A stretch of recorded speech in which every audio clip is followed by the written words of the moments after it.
to me, the MSPs are not even doing for themselves the things that they're trying to sell to their clients. They're leaving the doors wide open on themselves and not having the right proper protections in place.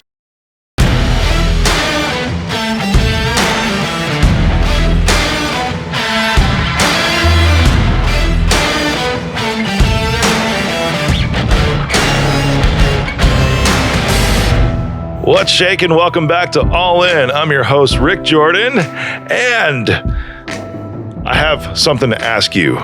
Can you please share this episode with at least 3 people? We don't promote, we don't take sponsors. The only way we continue to grow is when you share this out. That means that we can help more people. So content that you hear today that you love, share it out, especially today for MSPs, managed service providers. What's shaking, MSP audience? I have an amazing partner and friend. I say partner because we were in a movie together a few years ago. And this dude is managing partner of Nashville Computer Inc., an advisory member at the 20 MSP, which is a collaborative amongst MSPs. It's pretty cool things, and participated in over 15 publications. And as I said, we were both in the documentary CyberCrime a few years ago. And this dude, you're just going to want to listen up because he's just an amazing father, mentor, speaker. Charles Henson, welcome to the show, brother. Thank you, Rick. I'm really glad to be here, man. Man, I love everything that you've got going on and everything that we've done together, too. And we really started to get to know each other during CyberCrime. You know, at the premiere, yes. Really, is when it was like, hey, what's up? Because it was 12 people, right, in the film. And that's right. There wasn't any filming together of the 12 people. and the first time we saw each other was at the premiere, which is a pretty fun experience too. Yeah, I never would have thought, 15, 20 years ago, hell, even 5 years ago, that I'd be walking on a red carpet in LA at a movie premiere, and then to be there having so much fun with everybody. I mean, it was truly a blast, and it's something I'll always remember. Yeah, man, life takes fun turns, doesn't it? I mean, I was starting my IT career in glorious fashion at the Geek Squad. And from what I know of you had an entry-level job at an IT company too, right? Yeah, actually, I started at Nashville Computer. It was Intel Computer back in '88, and I started at '91 as a part-time tech. Oh, so you started at the company you now own? Yeah. That's absolutely correct. So 30 years later, I'm now owning the company. And it's funny, Rick, I'll just share this quick story. When I was interviewing at 21 years old, the guy sat behind the desk, Kerry Couch. He's like, well, what's your long-term goal? Like, what do you want to do in 5-10 years? And I said, I want to sit in your chair. He said, I don't think you'd like it over here. It's not very fun. That's kind of a sad state, isn't it? And it's I see this a lot because you know that I'm acquiring 50 to 70 over the next couple of years, and 50 to 70 MSPs. We're going public here in just a few short months. But that's a lot of it's driven by that, man, is just the weight and the pressure that MSP owners and CEOs carry on their shoulders. And they forget that this can actually be fun too, man. Oh, yeah. You just have to build the right team, have the right people around you, and get it to where you need it to be. And, through the years, I became that guy for him. So he was very comfortable, sitting in that chair once we, as the business evolved and we started to grow it. And we had a lot of fun. And I often tease that, I was like, man, I spent more time with you than I did my parents because I was, 17 when I left home, joined the military. And then I worked with him it was 29 years when he retired. So, wow. I didn't know, cool. Out of all the years we've known each other, I never knew that you were in the military. Thank you, my man, for serving. Oh, yeah. Yeah. Thank you. What branch? It was Army National Guard. Okay. 11 Charlie, mechanized. Yeah. Were you ever deployed? Never deployed. During that time, it was there was nothing going on. It was from 87 through, I think it was 92. So nothing really going on. We didn't have to go to Saudi Arabia. We were left out of it at the time.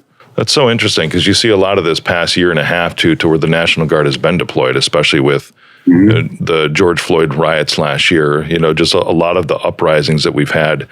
Yeah. And it's been, I really appreciate, because we always think of the military, at least I know a lot of people do, is those that are overseas, fighting our battles for us. But we never forget about sometimes the unrest at home.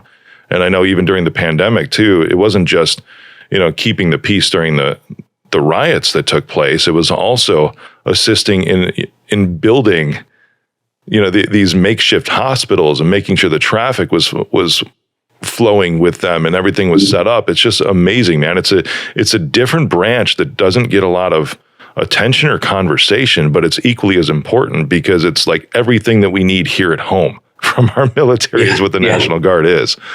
Yeah, I mean, they had us volunteering, doing certain things. I mean, I can remember, and these are the things that you never hear about that, like the National Guard do. There was a lot of raining and flooding, and we actually went out and saved a bunch of farm animals from being, stuck out in the. It's kind of funny when I think back now, treading through the mud with a big pig, in your arms. But I mean, the things you do for people, but that's not really what the National Guard's for. But hey, we were there. It was raining, and the farmer called and was trying to find somebody to help him out because his animals were starting to, go underwater. So we were there. But, but you're right. I mean, National Guard, a lot of people don't look at it as, it's an extended branch of the military, and they're guys that are at the ready. They volunteered, we've taken the oath and we've sworn that, we'll protect our country and do whatever we need to do. And that's exactly what we're ready to do at any time. So there's a lot of Guard members out there, Air Guard, Army Guard, and, they're at the ready. And a lot of them you may work with, you may not even know it, or they may be in your office building. So, have some conversations with these people and you'd be surprised what you can learn. No doubt, man. I love your heart, and I love the heart of our military too. I envisioned as you were talking about it, I was just imagining in my head you carrying this big old muddy pig. It's hilarious, and it's an interesting memory you have. But I mean, it's the same thing. It's like you're doing whatever you need to do for society, and it brought me to. I mean, I know it's different because it's a pig versus a human being, but some of the images that are coming out of Afghanistan over the past couple of weeks too, and one that really stuck out in my head was someone from the Marine Corps, a soldier from the Marine Corps who was just giving water into this just worn out Afghani child. She was a girl, and just seeing that image just, both crushed my heart and filled it up at the same time. Sure. And it's like, that's the heart of our military, man. Yeah. And you see these photos come out, I understand why people don't want our nation to go to war or want us in any kind of conflicts. And at the same time, it's like stuff just happens because there's bad people out there, and our military doesn't exist to police the world. We actually exist as kind of like a lighthouse as a country, in my opinion, to show what humans are supposed to be like and how to treat other humans. So I'm very grateful when things happen like you, where you're saving animals, and where there's these images coming out of a place like Afghanistan in the middle of turmoil. It's where we're just giving water to children. Yeah, absolutely. Man, it definitely touches your heart. It does, for sure, my man. So you were in the military, and then as a guardsman, and then you transitioned into the computer tech, right? How did that first 10 years go for you? Because, I mean, you said this was about 30 years ago now. You weren't owning it in 10 years, were you? No. I was working as a tech. So I started out, what I did is I lived in a small town, and you could either be a farmer, work for a farmer, or you could work at the factory. And I tried the factory work, third shift, and I was like, this is not for me. So I joined the Army, got the GI Bill, and put myself through school here in Nashville. And with that, they had a placement department, and the company was looking for a part-time person. And so I convinced them, instead of letting me work in the mornings, I could work in the afternoon. And so that was my first, thing of convincing somebody to step out of what they wanted and allow me to step into a position. And with that, I learned, how to build machines, how to install the operating systems. And then from there, it got into the network. You got to remember, this was 1991. So you were still running on DOS systems and, really no internet. No internet. Yeah. There was no email back. And so that's really where I got started. So the first 10 years was really just getting in there, understanding how hardware worked, troubleshooting it. And then we started getting into networking and sharing of files and sharing of systems and things of that nature. And really having started at the beginning, I think I have a big advantage over a lot of these young guys that come in today where everything's already automatically connected. Yeah. And I worked with Novell back, 30 years ago. Novell NetWare was zero trust, right? In our world today of technology, Microsoft, came out with their Windows Server, and it was like everybody has full rights and we trust everyone. And then the admin would have to lock it down. Novell had it right 30 years ago when they said, trust no one coming into your network and give each person their own privileges. And so, I look back at that and I'm thinking, wow, we've gone full circle, from the old AS400 machines that were the main big brain sitting back in somebody's office. And you walk up to the counter and it's just a dumb terminal. It's a computer that does nothing except connect back to the mainframe. And now 30 years later, we're at cloud computing, where you need nothing but a dumb terminal, a laptop or something that doesn't really perform, and you're connected into the cloud where all the horsepower is. So when you think about how technology has evolved over the 30 years, it's really, really cool to see that the guys back then were already forward thinking about like what things should look like in the future. And I think, some of these big companies came in and they're like, wow, we can harness that energy locally. And, and I think technology kind of took a sideways step for a long time. And now we're back on that trajectory to get back where there'll be devices. You'll be able to walk into the airport, go to a kiosk, buy a machine, connect it to Wi-Fi, and then have access to all of your files back at the office or, in the cloud or wherever. And so, when you think about where technology has been and how it's evolved, and where I've evolved as an engineer, it started out with the old AS400 kind of stuff, Novell, zero trust. And, it's just, it's come a long ways. It's come a long ways. For but sure. It's interesting the cycles on it too. Mm-hmm. It's completely come back around because zero trust because there's a huge general entrepreneur audience that listens, and zero trust is what Charles is saying, like you don't trust anything to come into your network unless you authorize it first. And yes. That was one of the points that I was making even on Bloomberg a couple of weeks ago with the whole Kaseya breach that took place. It's like I put it wasn't necessarily, because there's software, right? There's software issues that are always present. They're always going to be there. There's no way that you can ever code perfect software right off the bat, right? There's always patches, there's fixes, there's corrections, there's updates, there's upgrades. And then all the way down at the bottom of this, in like a supply chain delivery kind of scenario, which this sort of was, but sort of wasn't, you've got the end user that's there, that's using the software. But in the middle of these breaches were the MSPs, meaning companies like yours and mine. And that's on all the global and national media that I did around this breach. That's where I was placing the responsibility, because MSPs still left their clients completely wide open. And to me, the MSPs are not even doing for themselves the things that they're trying to sell to their clients. They're leaving the doors wide open on themselves and not having the right proper protections in place. Because we're a Kaseya user, right? Mm-hmm. And even though we're an on-prem user, we were a target for this. And we saw the right things in place to where it's things like zero trust, like with application whitelisting and those kinds of things. And I'm getting a little technical for people here, but that's like saying only this stuff over here is allowed to do anything. That's zero trust. Right. That's how we were so safe. And even to the point where our Kaseya server is completely separated from all of the other stuff that we have, whether it be cloud or on-premise, it's completely separate. So it doesn't interact whatsoever with our internal systems, which go figure is one of the best practices that was put out after the fact by Kaseya, saying this is how you should structure your on-premise setup. It's like it wasn't Kaseya, they got breached. They had a hole in their software. That happens. And the response was amazing. But then that middle layer, man, the MSPs is what you're talking about that are missing out because of the 30 years ago, the experience that you had to where you said that these guys with Novell got it right 30 years ago.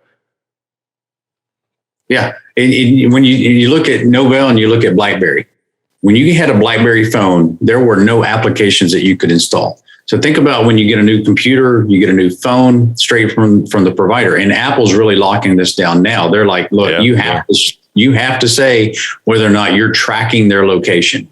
If you get the latest update on your iPhone, it will ask you that. But imagine getting a brand new Apple iPhone and installing the updates on it. And now any new app that you put on there, they're going to ask you, do you want to allow it to, listen in on your mic? Do you want it? And there's a reason they're asking these questions.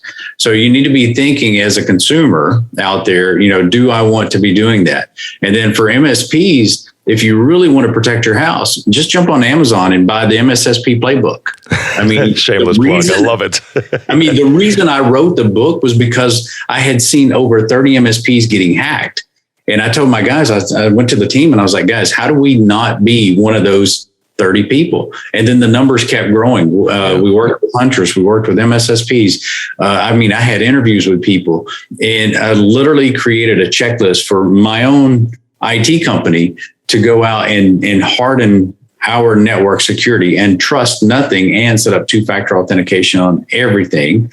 We looked at making sure that no password was ever duplicated on any device, on any network, anywhere. I mean, it took us literally 6 months, Rick, to go through that.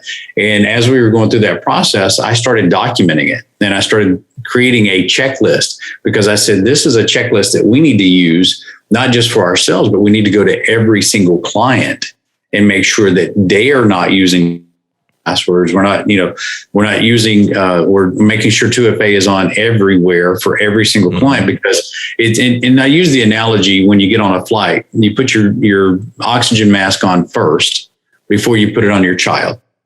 And so for an MSP, you really need to go put your oxygen mask on, get a SIM, get a advanced threat detection, get a firewall that's next gen with, DLP, data loss protection in place, so that if somebody does try to send credit card information or social security numbers out of your network, that the firewall is going to block it for you.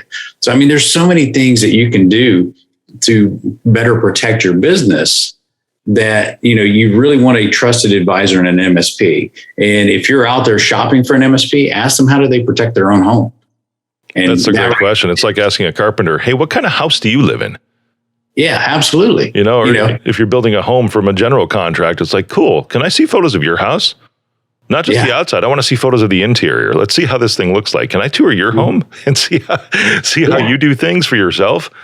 Absolutely. Because if they don't have those policies and procedures in place, if they don't have a run book, if they don't have, the business continuity plan, not just a disaster recovery plan, but that continuity plan, if they don't have those in place and they can't show you what those look like, how are they going to better protect you? And what's going to happen when you get a breach? Yeah, for sure. If you didn't catch it and you're a managed service provider, the MSSP Playbook is Charles' latest publication that's on Amazon, and you need to go pick it up. It's a fantastic foundation, an amazing blueprint to help you, because I know that when I listed things out, this was a couple years ago, as we were making a huge transition, because this industry, cybersecurity, Charles, is ever evolving. Threats change, the methods change, the types of ransomware change, and there's just different threats that take place all the time. So when we enumerated this out a few years ago, back in those days, it was like, hey, let's just throw in some antivirus and you're good, right? And that's obviously not the case right now. And as we looked at this, at all the different attack vectors and all the different areas that need to protect a small and medium-sized business, and comparing that to what the enterprise level stuff does, like a big boy, like a Walmart or something like that, right, to protect their systems, we came up with something like 27 different layers that have to be in place just because of how things can get in. And some of that too, that is forgotten about. And this is something that I talk about all the time. There's the human element to this, because no matter what you do, man, no matter how much prevention and protection and all these tech tools and crap that you have in place and install on the network, firewalls, applications, whatever, there's still some dude in any organization that will click on any freaking link that Yes. he or she receives, and then that's just like, whatever, why do we even care? Because this person, Johnny over here or Susie over there, just blew up our entire security by opening the gate, by lowering that drawbridge just for somebody to come in. But then that's where the breach happens, man. And that's the part, I'm sure you address this in the MSSP playbook too, is that I use this phrase all the time, the inevitable breach will always happen. And after that, what's your plan for when that does happen? It's a response. Sure. It's an incident response plan. So just like you're talking business continuity in the world of cybersecurity, if you hire somebody that doesn't have a clue to what an incident response plan should look like, that's not someone you want to do business with. And quite frankly, if you're an MSP that's trying to provide quote unquote cybersecurity services, I'm just going to be blunt. Can I be blunt today, Charles? Is that Absolutely, okay? Man. Yes. You're going to be out of business because your ass is going to be sued for everything, for loss of revenue, for business downtime, all of that, because you were negligent trying to provide a half-ass solution. Yep, absolutely. 100% agree. Now, at the same time, dude, it's overwhelming. And this is where my heart kicks in, right? Because stuff does change so fast. And it's very overwhelming for MSP owners, for people in our shoes, because there's so much to keep up with.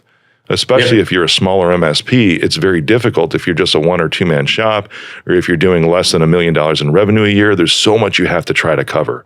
But that's where you can pick up your book or partner with somebody like my company, because both Charles and I, everyone have good things going on for all MSPs that are out there. Yeah, absolutely, man. And look, I mean, there's a lot of help out there. There's a lot of noise out there too. There's a lot of vendors that you can reach out to, and everybody wants to sell your product. Find a partner that's going to work with you and teach you. I mean, one of the things, and I'm not plugging Huntress here, but I absolutely love Huntress because they have their trainings for MSPs. They set you up with a demo. They show you how to hack Windows. They show you how to think like a hacker. And I've literally done demos and put them on LinkedIn using the tools that Huntress supplies for you, because they're a partner. They're out there educating the MSPs on what's out there, not just, hey, come buy our tool. It's not about buying their tools. It's about educating the MSP space. And those are the kind of partners you need to find out there. I love that, man. Let's give people a little inspiration today, because we just broke them down a little bit, right? tore them to shreds, but also gave them a glimmer of hope too. And that there's ways, right? There's ways that you can build up and try to scale with the MSSP playbook. There's ways that you can be a part of something bigger, like with My Play, trying to build a nationwide brand with Reach Out, with the acquisitions we're doing to give people a good home, their clients, their customers. Yeah, but under all the umbrellas, I know this because we talked about this too when we were having lunch a couple weeks ago in Chicago. You were here for an event. That's where we caught up. I'm like, dude, you need to come on my show. This will be awesome. But as we were talking, this is a stage that I'm not in yet, that you are, that you started diving into some real estate investments because of your success over the years. Now you're diversifying and setting yourself up for success after your success. Tell me a little bit about that, brother. Yeah. So, it's funny. My wife and I, we're looking, she wasn't my wife at the time, I guess. We were about to get married, and we're looking for a home. And my father-in-law and mother-in-law, they were like, hey, you guys aren't going to pay rent. You're not just going to waste your money and pay somebody else's property. We want to help you get that first home as soon as you get married. And so we're driving around, and the real estate agent shows us this property. And you got to remember, this was back in 1991. And we looked at this property, and it was $24,000. It was a middle unit of a quad. And we're looking at it, and we're like, I don't know if I like this. You got neighbors on each side. It's almost like an apartment living. And I remember my father-in-law telling the real estate agent, he said, if they don't buy it, I'm writing a contract.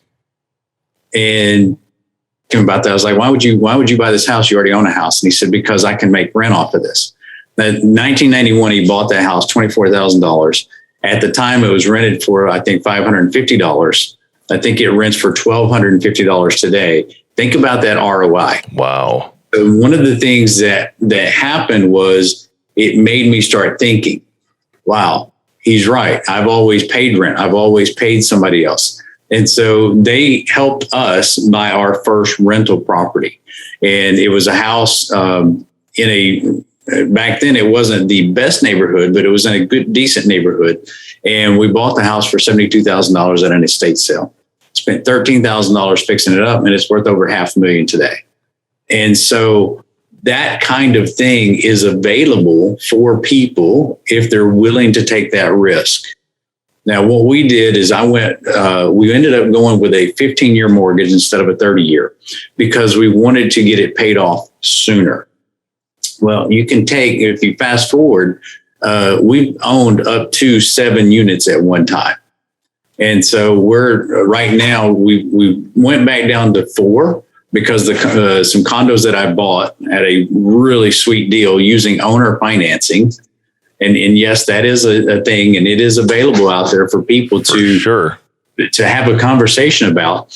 You can do owner financing and set up a note with the people that actually own the property, and then you can rent out that property. And that's exactly what I was doing. And I was cash flowing that monthly rent. You got to set aside the funds for when the HVAC goes out, when the roof needs to be repaired, when the plumber needs to be called, or the locksmith at 3:00 in the morning because somebody's drunk and broke a key. There's things that you have to look at, right? That doesn't happen. Right? Yeah. Tell me about it while you're in Spain on vacation. But there's so many advantages, and I can tell you, Rick, that out of owning real estate for the past 20 years, I've had very few of those calls. Everybody always thinks the worst, right? But you set that funds aside, you set your money aside for when that rainy day is there, when that system breaks, when you need to do some upgrades in the house. And I have a rule of thumb is that we do 1 to 2 upgrades between every tenant. So if a tenant's moving out, we're upgrading the bathroom, or we're upgrading the kitchen, or we're replacing some flooring. We're doing some upgrade to make it a better property. And 2 things happen there. Number one, you're maintaining your property. It doesn't get really old. You don't become indebted, for all the stuff that has to happen after you've not been doing maintenance. And number 2, you can charge more rent because now it's been updated and it's newer. And so I have a deal right now that I'm working. It's in Michigan, and the guy's doing owner financing. I'm literally working with a title company today to set the closing date. And I'm going to be flying up to Michigan. I'm going to sign the papers, and he's doing owner financing on it. So I'm going to rent that property out, and it's going to be paying that mortgage. It's going to be paying somebody else's. And if you don't think that this can actually happen, I can tell you that the house that I bought for $72,000, I made 1.5 mortgage payments on it. Wow. 1.5. And that was because it was empty while I was doing some renovations for one of those months. And the other one, it just didn't rent for a couple of weeks. And so those are the 1.5 mortgage payments I paid on that property in 15 years. So when you think about the ROI that you can get from investing in real estate, it's huge. Now, I will tell you, just as a tip, that a single family home is not as good of an investment as a multifamily. So I would much rather own more of the duplexes that I own than the single families, because when a duplex, if one side goes empty, the other side is still generating money. When the house is empty, the house is empty. There's no money coming in.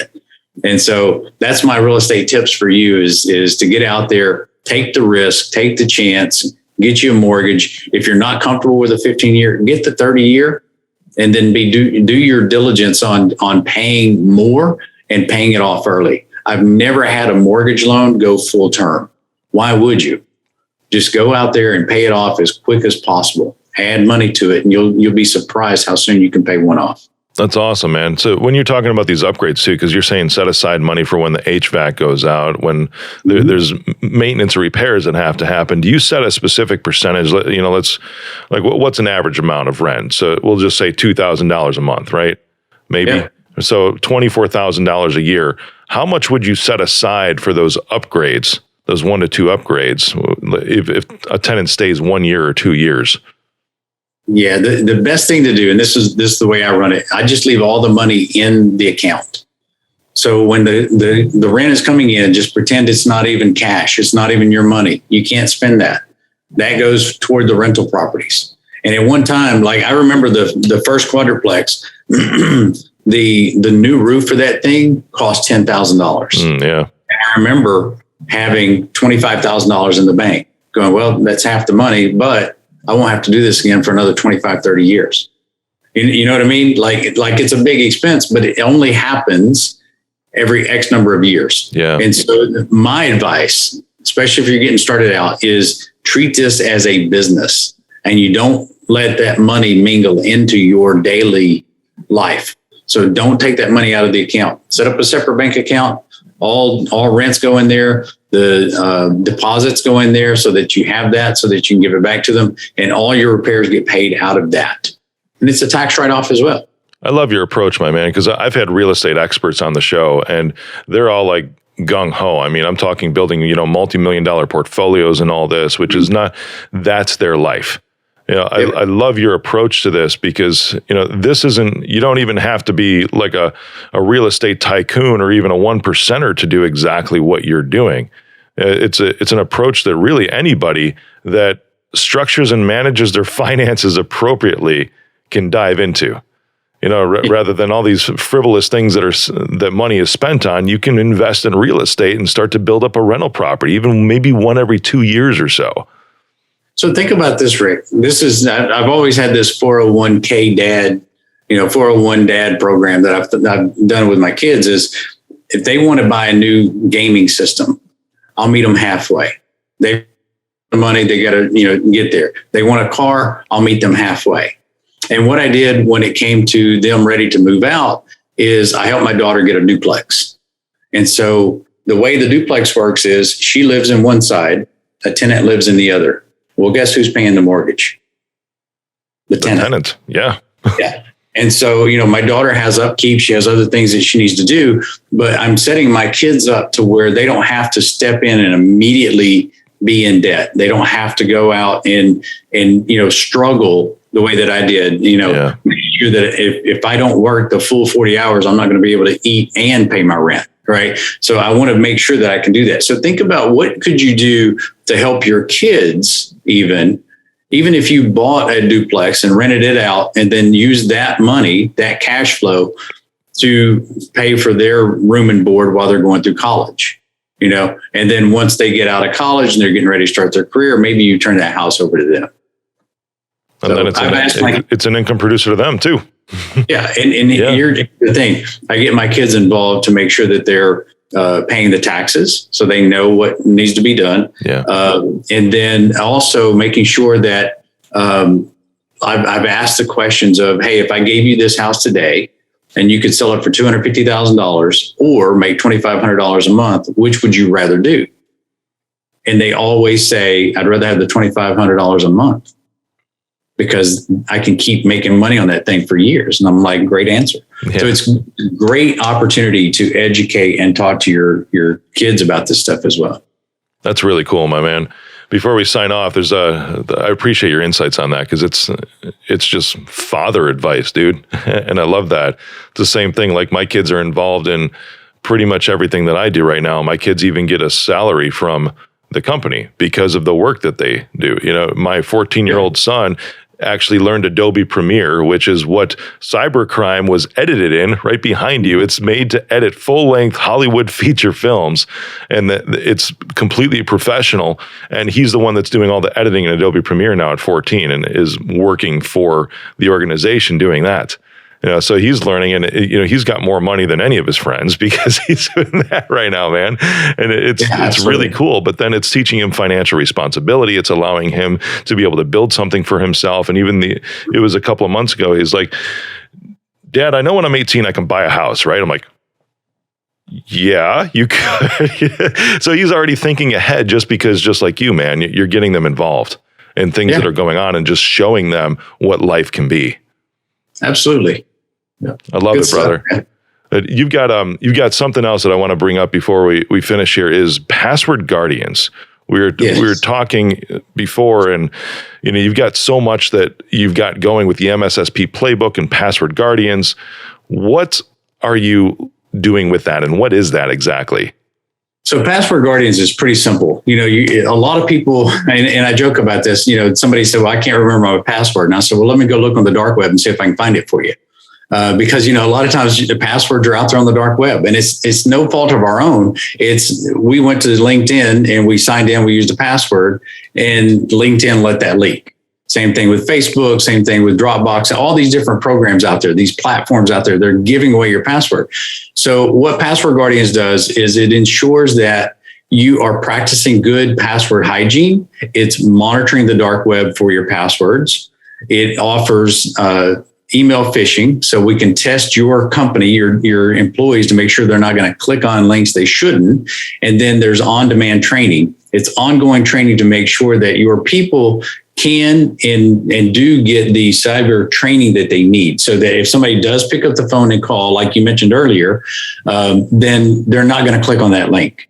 And the way I like to look at it is two things here is if you take your car to the mechanic and you hand them all of your keys, don't you want to know that they duplicated your keys before they walk into your living room, right? Because they made a duplicate of your house key or your office key. And they have that information because they know where you live because you filled it out on the paperwork. And so Password Guardians is going to look on the dark web to see if anybody has a duplicate of your password out there.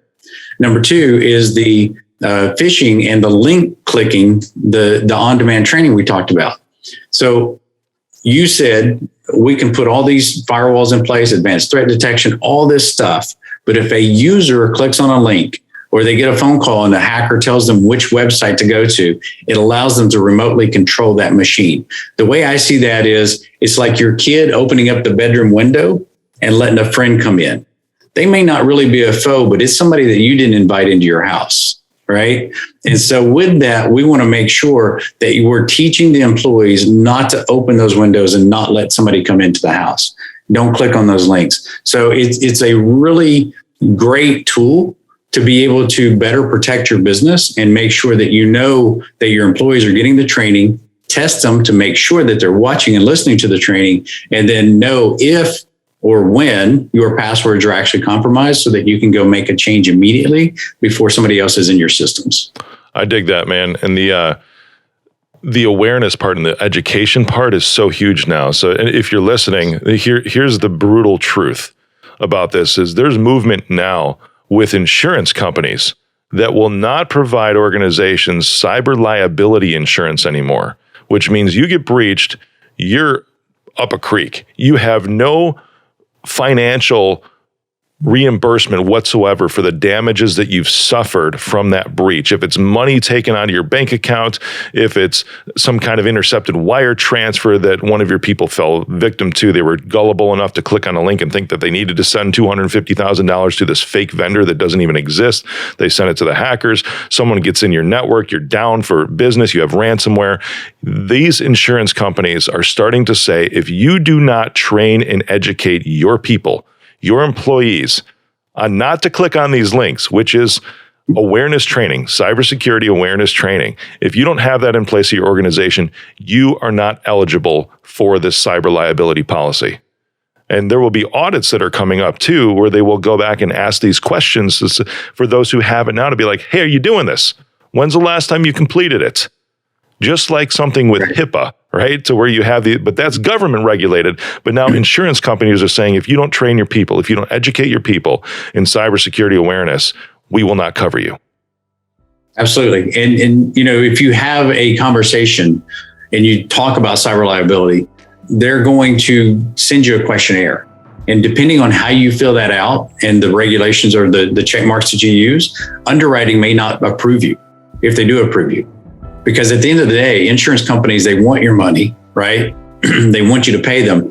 But when it comes to the house always wins. It's just like a casino. I mean, they're not going to want to pay out. Yeah. And here's the thing, you know, let me ask you, Rick, do you think if you pulled up to a gas station and you left your car running and you went inside to get a drink or use the bathroom while you were filling up and you came out and your car was gone, you think your car insurance would cover that theft?